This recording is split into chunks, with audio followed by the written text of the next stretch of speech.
Welcome into the Locked On Knicks podcast. Gavin, Shaw, Alex Wolf back together to bring you some good news on OG Anunoby and speculate if the Knicks slipping in the standings might actually be a good thing. We get into all that now and much more on Locked On Knicks. You are Locked On Knicks, your daily New York Knicks podcast, part of the Locked On Podcast Network, your team every day.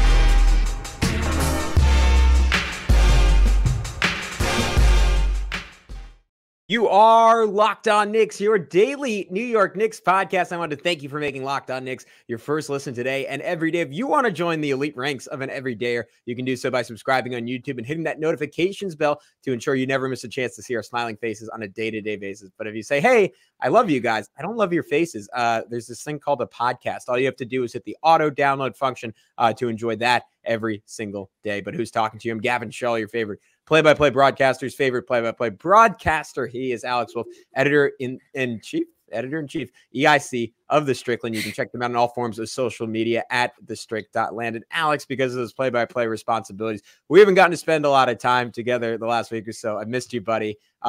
Fortunately, it's been a dark stretch of Knicks basketball. Maybe unfortunately, we could have commiserated a little bit, but maybe some light at the end of the tunnel with some good news coming out on OG Anunoby. Yeah, if anyone is tuning into this episode, we made the strategic decision to just not even recap the Golden State game because there's only so much I could totally take. Forgot to mention that. Yeah. I mean, you were working. I went to a concert that night instead. I got home and I was like, this isn't even worth watching at this point. Let's just talk about anything else in our next episode. So thus here we are with an OG Anunoby injury update. Breaking news, sort of. So this came out before the game. OG has been cleared for on-court work, but not for contact yet. And Tim Bontemps transcribed this, but it was right out of Tibbs's mouth, said OG has been cleared for on-court work, still isn't doing any contact. Said he was cleared on the 29th, so on Thursday, but hasn't done anything yet. Then as of 3 days ago, there was a roughly 3-week timetable. It was from Ian Begley, who said the general idea of 3 weeks, I think, is something that the Knicks are holding on to right now with OG Anunoby. So that would imply roughly a 2.5 week ramp up. Although I guess maybe this weekend is when they plan on, kind of getting him back in the gym and starting the on-court activities, whatever those may be. I don't know if that's going to involve shooting right away because it's an elbow thing where he's, and it was his shooting elbow. So it makes it a little more difficult. Like it kind of has to fully heal before he can, I think, start making shooting motions, because that seems like something that could very easily rip some, not quite healed stitching apart. So that's going to be a whole thing to wait for, I guess. But I'm assuming that he can probably start doing some, cardio and ramp up procedures like that before maybe for that final week, kind of flexing that elbow out and getting things, getting the strength and the motion back to that.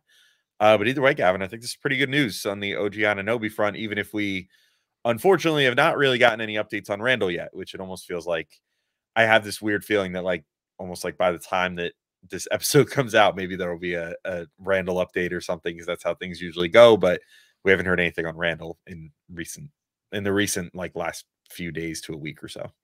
Yeah, I mean, look, Randall is I think I was making an argument a week or two ago, they might even benefit more from getting Anunoby back than Randall. After watching this team the last week, I've revised that opinion. I do think they need Julius Randall more than anyone else. They just desperately need, excuse me, I'm choked up, Alex. This is getting me emotional.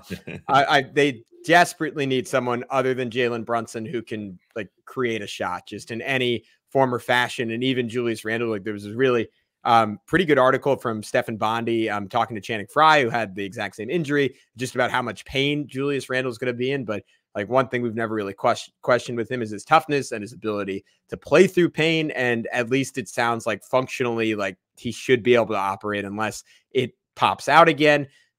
They really, really need him back. That being said, OG Anunoby is going to help a lot, taking a defense that's still, by all accounts, been very, very good, despite missing him and despite missing Randall, despite missing Mitchell Robinson, despite Isaiah Hartenstein, not being 100%, almost inexplicably solid.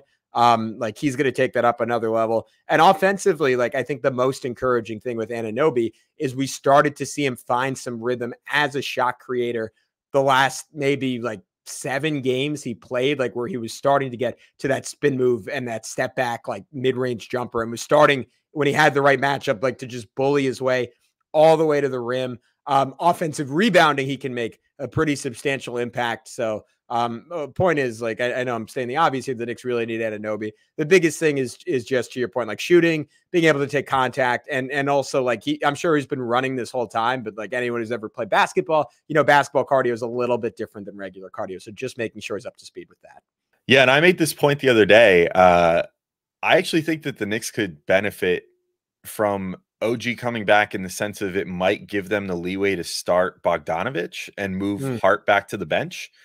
I feel like Tibbs probably has some reservations about starting Bogdanović right now, which is why he's been keeping Precious out there as the starting 4.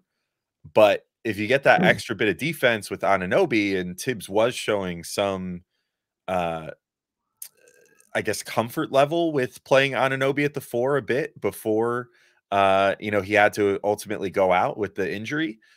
I think if he's comfortable with Anunoby being sort of your on paper 4-man out there and Bogdanović being the on paper 3-man, and then, Anunoby can come in and provide the quick hands on the inside and the little bit of rim protection that he offers and just the overall defensive Swiss Army knifeness that he does, that maybe he'd feel comfortable putting Bogdanović out there. And then that sort of goes a long way towards solving that shot creation problem. And I think that as long as Randall is out, it's a good idea to get Bogdanović out there for more reps with Jalen Brunson, because I just think that, if you can get those two playing together and having at least, 40% of the synergy that he and Randall had together as, alternating ball handlers, alternating shot creators, like maybe you've found an okay temporary solution and give Randall a couple more, weeks to ramp up and really get that shoulder nice and strong and, fully ready to go before he comes back, so as not to rush it. Because we've already seen, look,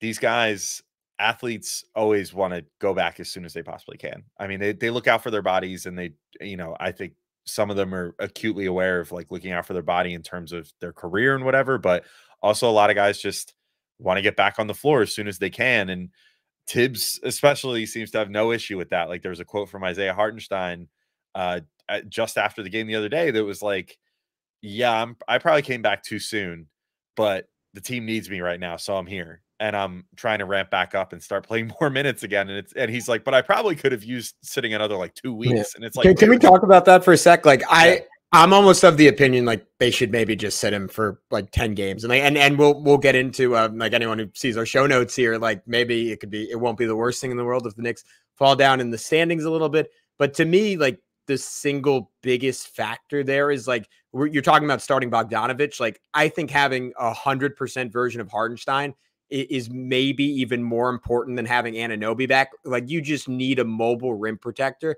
And like I was talking about in the Celtics recap, like even the games he's played well, like it's just so obvious that he's not the same guy. And it was kind of like not gratifying because it's a crappy thing, but it was like cool to hear him like actually acknowledge it and like say like, yeah, like I'm a step slow right now, because I think we've kind of both been in agreement, and like a lot of people who cover this team have been in agreement. Like even the nights it looks good, it's just not quite the same thing.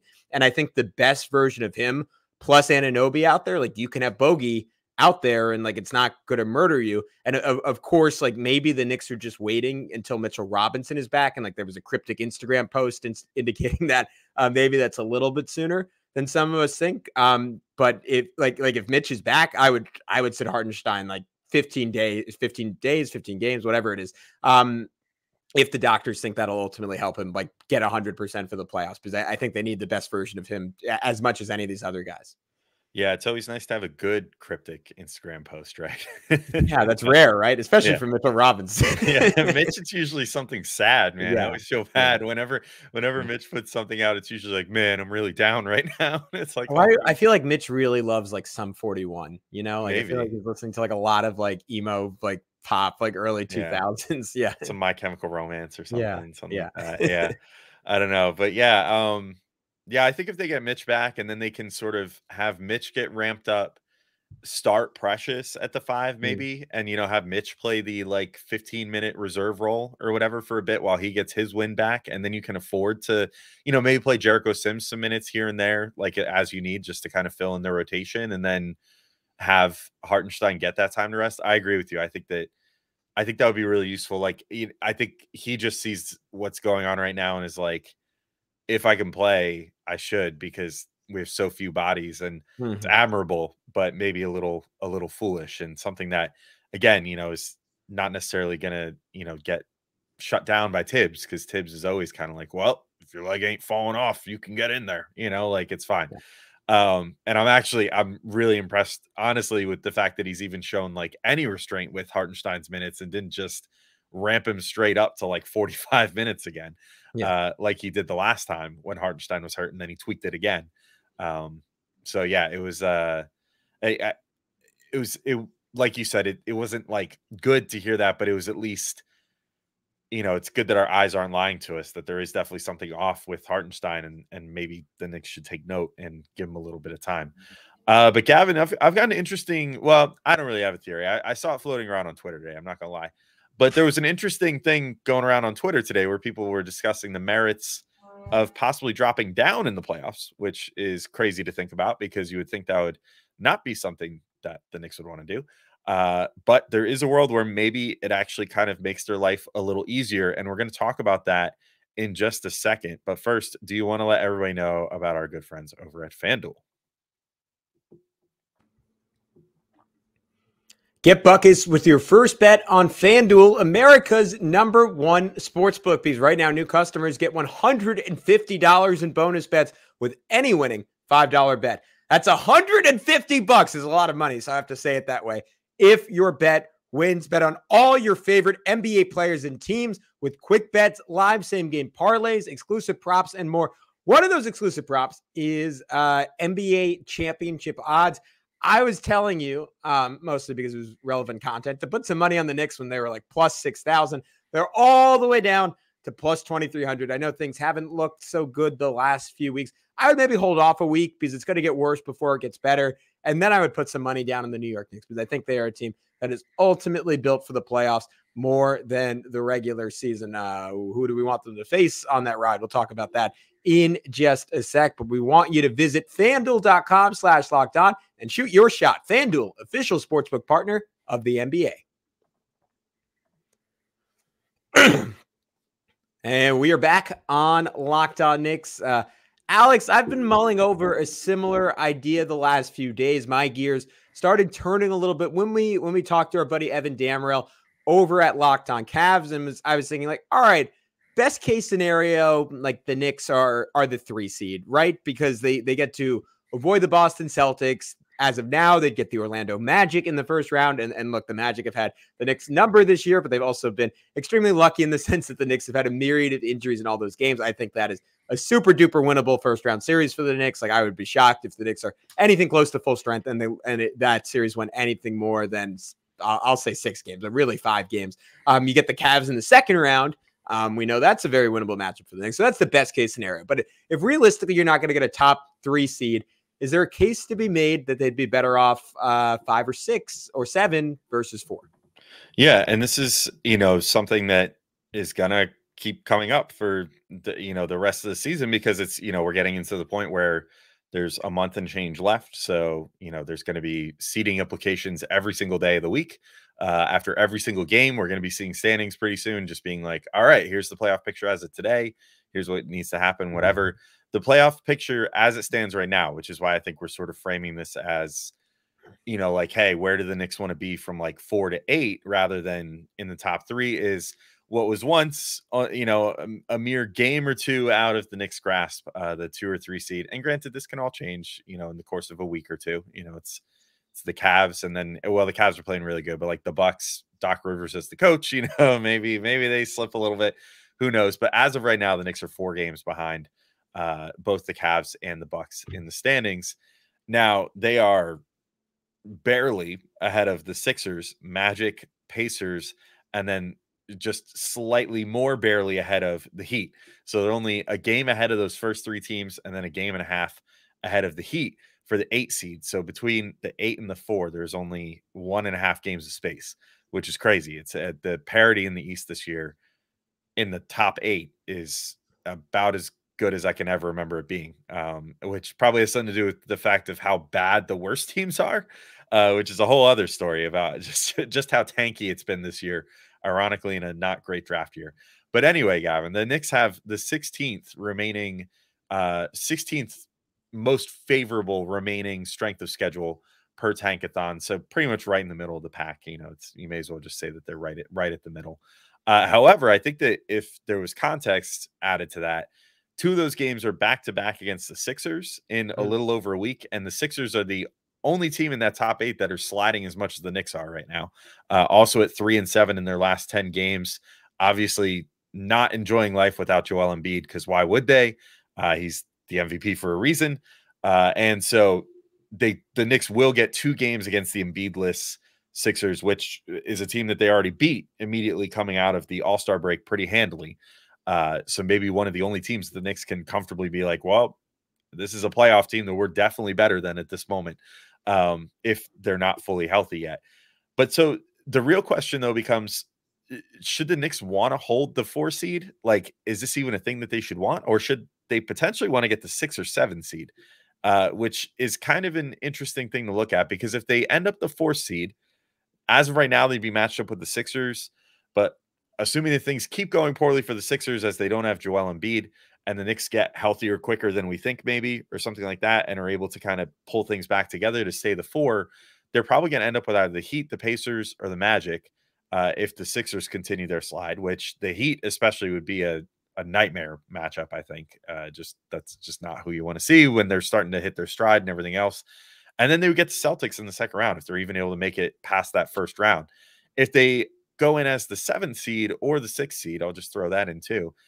If they do the 7th, though, little riskier. They'd have to play a playing game against whichever team of Philly, Orlando, Indy, or Miami ends up in the 7 and 8 spot with them. Then they'd have to match up with the Cavs or possibly the Bucks in the first round, whoever ends up the 2 seed, and then get the other of that matchup in the next round, which I think both those teams, although they're not exactly pushovers, definitely a lot better than potentially running into the Celtics. However, there's a huge risk there of if you lose that first play-in game, then you have to beat Celtics in the first round. So it's sort of like, if you do that route, you're almost like betting it all on black, kind of. You know, like you're going there and just slapping all your chips down on one thing, and if it flips the other way, you're kind of screwed. But I thought it was an interesting thought exercise, Gavin. So where do you stand on like the whole potentially strategically positioning themselves in a lower seed argument? Can I tell you my worst nightmare here about how this plays out? Mm-hmm. Yeah.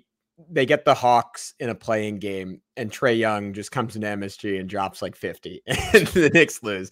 And I think I would quit the podcast and say, Alex, it's all yours. I don't want to. I'm not recording an episode about that, and then would promptly be fired from there. And I would be okay. We with both it. just get on and sit in 30 minutes of silence, and that's it. That and then we just let's commit to doing that right now. Just sighing loudly over and over. Yeah. Be like, they probably should have covered him. So I don't want that to happen. But I'm with you. The play-in wouldn't overly scare me, especially if it's obviously you don't want the Heat in there, but if it's the Bulls, if the Nets work their way in there, and like I think those are all games the Knicks at relatively full strength should win. My fear here is like, I do not want the Bucks in the first round. If I have my druthers, they were a team that pre the firing of Adrian Griffin, I think I would have wanted that smoke. And honestly, like, even though the Knicks lost to them early in the season, like I just couldn't get that first game of the year out of my head where Randall was about 4 for 38 from the field, and the Knicks still had a chance down the stretch of that game. It's partially because Jalen Brunson was incredible, but like the version of the Knicks we're going to see by playoff time is just going to be so much better. The issue is I think the Bucks actually are improving under Doc Rivers. They've been the 6th best defense in basketball since he took over. They've gotten some pretty exceptional wins, including one over the Nuggets. I know they're only around 500 right now, and they've certainly been inconsistent, but post All-Star break, things are starting to click. He actually runs some Giannis Dame 2-man game, which is a revolutionary concept that flew right over the head of Adrian Griffin for one reason or another. Griffin apparently was not, there's a good article in The Ringer about this. That's what I'm going from.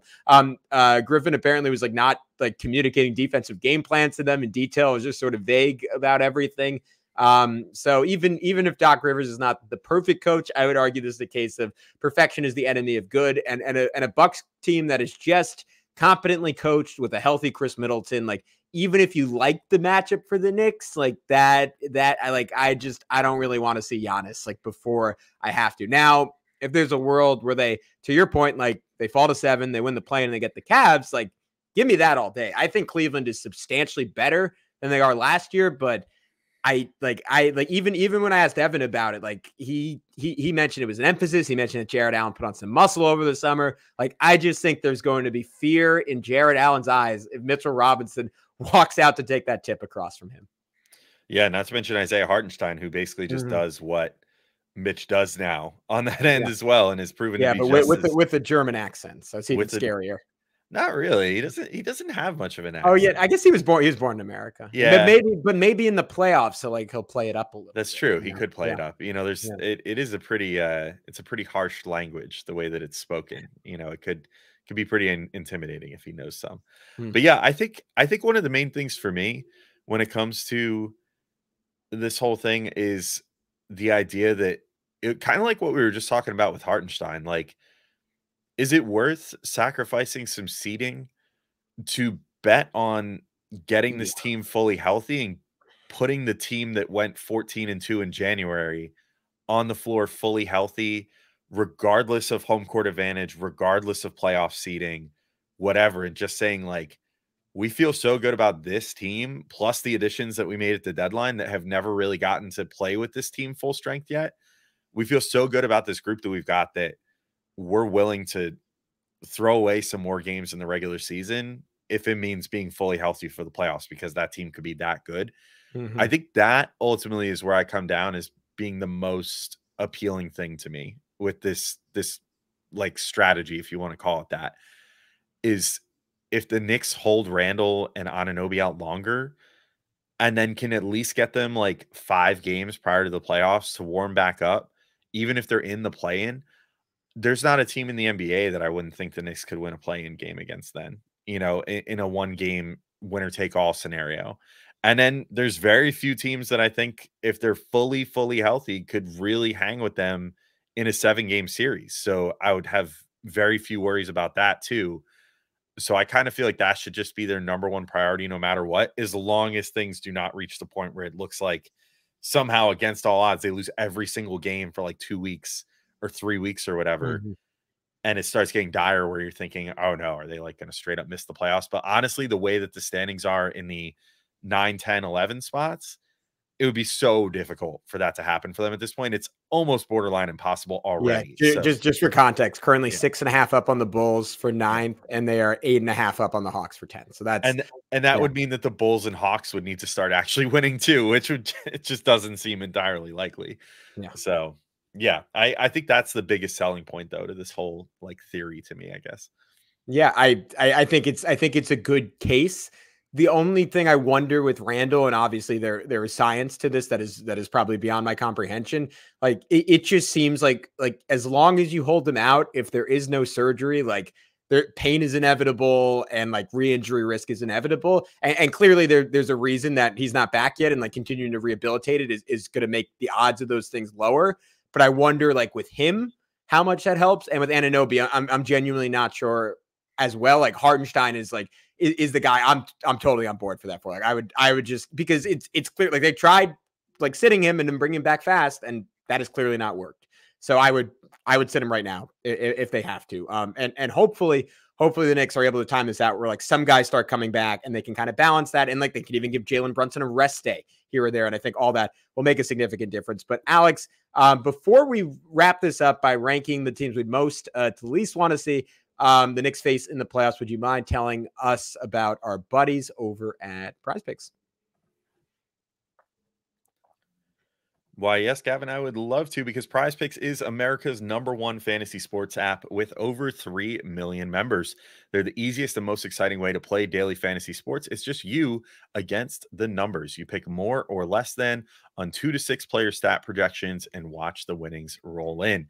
And let me tell you right now, this I guess means something different on Prize Picks. It is demon time on Prize Picks. You can now win up to 100 times your money with as little as 4 correct picks. and you could turn $10 into $1,000. That's a pretty good return on investment. Demons and Goblins are the newest and most exciting way to play at Prize Picks. Squares marked with red demons or green goblins get you different payouts, so you can now win up to 100 times your money with as little as 4 correct picks.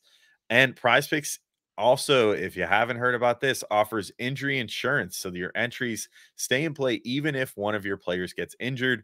So for football and basketball games, football a little bit in the past now, but basketball games for sure, if you have a player who exits the game in the first half and does not return the second, that player projection won't count against you and the rest of your entry stays live.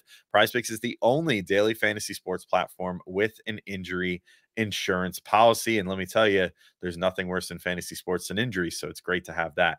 So go to prizepicks.com/LockedOnNBA and use code LockedOnNBA for a first deposit match up to $100. Again, that's prizepicks.com/LockedOnNBA and use code LockedOnNBA for first deposit match up to $100. Prize Picks, pick more, pick less. It's that easy.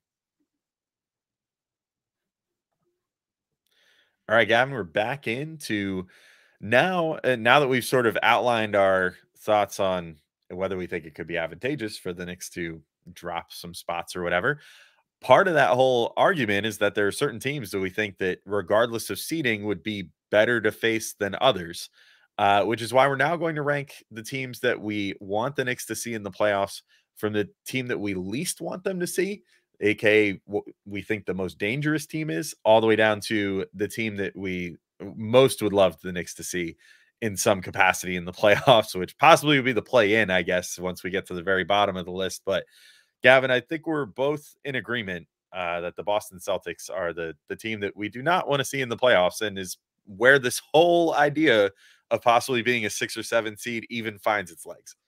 Yeah, they're a historically great regular season team. I'm going to go so far as to say it is an embarrassment if they don't make the finals. And I'm going to say it's a notch above an embarrassment if they don't win the finals. Like, all the respect in the world to Nikola Jokic and the Denver Nuggets. There's some other great teams out west. The Boston Celtics, as much as it pains me to say it, are clear-cut the best team in the NBA, and that will make it all the sweeter when they don't win this year. But I don't want the Knicks to be stepped on along their path to failure. So they are my number one team.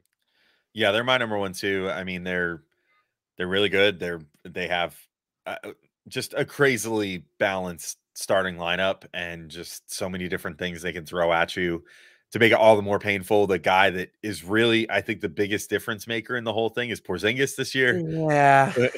Which stings a little bit still, as Knicks fans. But yeah, I mean, he's the guy that's kind of his versatility, his shooting ability, all that, his defensive ability as well, his ability to kind of do all the things we used to like on the Knicks has made that team overall as dangerous as they've ever been in the Tatum and Brown era. And yeah, definitely not. It's the team that I would like to wait as long as humanly possible to run into, because I will say the one thing that is against them is the potential wear and tear during the playoffs.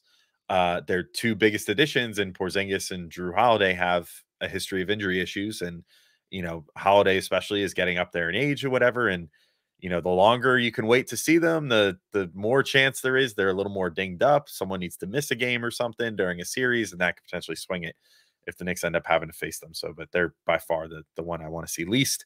My second is the Bucks, and I think it's just pure talent. We talked about the Bucks as potentially being a way bigger threat coming into the season, and that's gone down a bit just thanks to the fact that 2 coaches now haven't perfectly figured out how to make this whole thing tick with them. But as you said, things are on the upward trajectory a little bit, at least in the Doc Rivers era here. And you kind of, it's tough to want to face Giannis in any round of the playoffs because we've seen what kind of a playoff performer he is. Same with Dame, who's never played with a player nearly as good as Giannis in the playoffs, and Dame by himself is a great playoff player. So 2 proven playoff studs on a team with plenty of guys still on it that were on a championship team a few years ago. For the Bucks, it's a pretty dangerous combo and not the one that I would want to see first, if at all possible. Yep, I give my thoughts on them, so I'll move on to 3. It is the they won't die Miami Heat. They're every horror movie villain ever compiled into one team. Like, Jimmy Butler just I like this is what he does. Like it's a little annoying. It's a little miserable to watch, but him and Eric Spoelstra, a deadly combination. Like on paper, like they haven't had their healthiest. They haven't really been fully healthy this entire season. But they are a better version of what they were last year. The only thing I'm watching with them, and the only reason I'm really aware of it, is because he's on my fantasy team. Been a bit of a down year for Bam Adebayo offensively after there was like talk of him like being like an All-NBA type guy, maybe even a second team All-NBA type guy at the beginning of the season when he's playing really well. So that's something to watch, but they have more talent than ever. And it's not to say that the Knicks couldn't beat them. Just that, that is going to be an absolute bloodbath. And even if you get out of that series with a win, you are going to walk away limping and with some bruises. Yeah, I have the Heat there as well. I mean, it's just the fact that they're so well coached and they have Jimmy Butler on the team, who is just, since he's been with the Heat, been a consistently great playoff performer, regardless of the fact that their team is never like the most talented on paper or whatever. They just, once the playoffs hit, after they sacrifice enough baby animals at the altar or whatever, and they get all their powers and they drink some blood of something, I don't know, like whatever it is that they do to keep things going the way that they have for years and years and years, then the Heat just become an unstoppable juggernaut in the playoffs, and I'd rather avoid them as much as humanly possible. This is where we first find our bit of a difference here, but I actually have the Cavs next. Mm-hmm. And I mean, look, it basically just means, it's like, hey, if you're not a top 3 seed, the top, it actually says something about the Cavs, so we don't have them, either of us, in the top 3, even though in this exercise they are a top 3 seed. We know what the Knicks can do to them. That said, they are playing better this year, like, than they were last year. Certainly, like, Mitchell is playing really, really well. I think Evan Mobley, this is a guy that I'm acutely aware of because of having him on fantasy, but since coming back from his injury, he's playing really, really well lately. I mean, he's really starting to put it together. And, if he comes in with a little more confidence, if Jared Allen can come in with a little more confidence this year, then, maybe things go differently for the Cavs versus the Knicks. They also have more depth now. They have one of the guys that was on the Heat last year that killed them, in Strus, on the Cavs now. So maybe he, is a Knick killer once again. Either way, I think that's just what leads me to putting them number 4. And then I have the Sixers number 5, who you have number 4. I just think it's, for me, the Sixers, it's like, I don't necessarily trust them to perform in the playoffs anymore. And I also just don't know how healthy Joel Embiid's going to be, because it sounds like, or how tuned up he's going to be by the playoffs, because it sounds like his best case scenario is coming back by like the end of March. And with him, it's like, he's the guy that really should not rush back. So if he's not 100% ready to go by then, he shouldn't come back. And if he's got to wait until like into the playoffs or like a game or two before the playoffs to come back and tune up, there's a decent chance if you run into him early, you're not seeing the best version of him. And I think that would be preferable to running into a probably full strength Cavs team to me. Yeah, I think your argument is logically sound and maybe right. I just cannot get out of my head what the Knicks did to Cleveland last year, and the fact that Cleveland somehow, some way, played infinitely better when 2 of their 4 best players, like one guy who's made an all-star team, one guy who projects as a future all-star, were not there for 20 games. And to me, that is freaking weird. That is extraordinarily weird. And I spent 40 minutes talking about it with Evan, who was extremely good at his job. And I still don't really understand why they're better without those 2 guys, outside of the obvious that they have 2 non-shooters on the floor. And the big difference this year, to your point, is Strus. Like, they're not going to have 3 non-shooters on the floor, which is where the Knicks just murdered them last year. Like, there was just no room for Mitchell to go off. There was no room for Garland to go off outside of that one quarter in game 2. If Cleveland's able to put more shooting on the floor, if Isaac Okoro is shooting it a little bit better this year and can bother Jalen Brunson, like Cleveland, all things considered, especially compared to the Heat, did a pretty good job on Brunson. Yeah, that could be a super tough series. And Embiid just spooks me out. Like, again, that's not as logical as it is with Giannis, who's just done it in the playoffs over and over and over again. But like the level Embiid was hitting before he got hurt, we just haven't seen that from a big borderline, like, I guess you could say, since Shaq, in terms of, I'm saying in terms of pure scoring. Like, obviously Jokic as a player is there. Duncan as a player is there. Garnett's close to it, but Jokic is putting up the most points per 36 minutes, I believe, since Wilt Chamberlain. So he he's extraordinary, and he's just the kind of guy who can win you a series by himself. Donovan Mitchell is maybe just a notch below that, so that accounts for my order. We disagreed on 6 and 7 too. You had the Magic ahead of the Pacers. I have the Pacers ahead of the Magic. I just think the Pacers, like, and again, they've caught the Knicks at opportune times, like once with all the injuries, another time like right after the trade. That was the game where DiVincenzo scored about 40. So it's hard to have a great gauge of how they match up. I think it was Fred Katz on a podcast. Apologies if this is wrong. It might have been even Zach Lowe. But someone mentioned how they like the Anunoby Halliburton matchup. I like that too, just because Halliburton is not one of those quick jitterbug guards. Like, he's 6'5" and he's more like slithery than truly quick. Like, I think Anunoby could really impact him.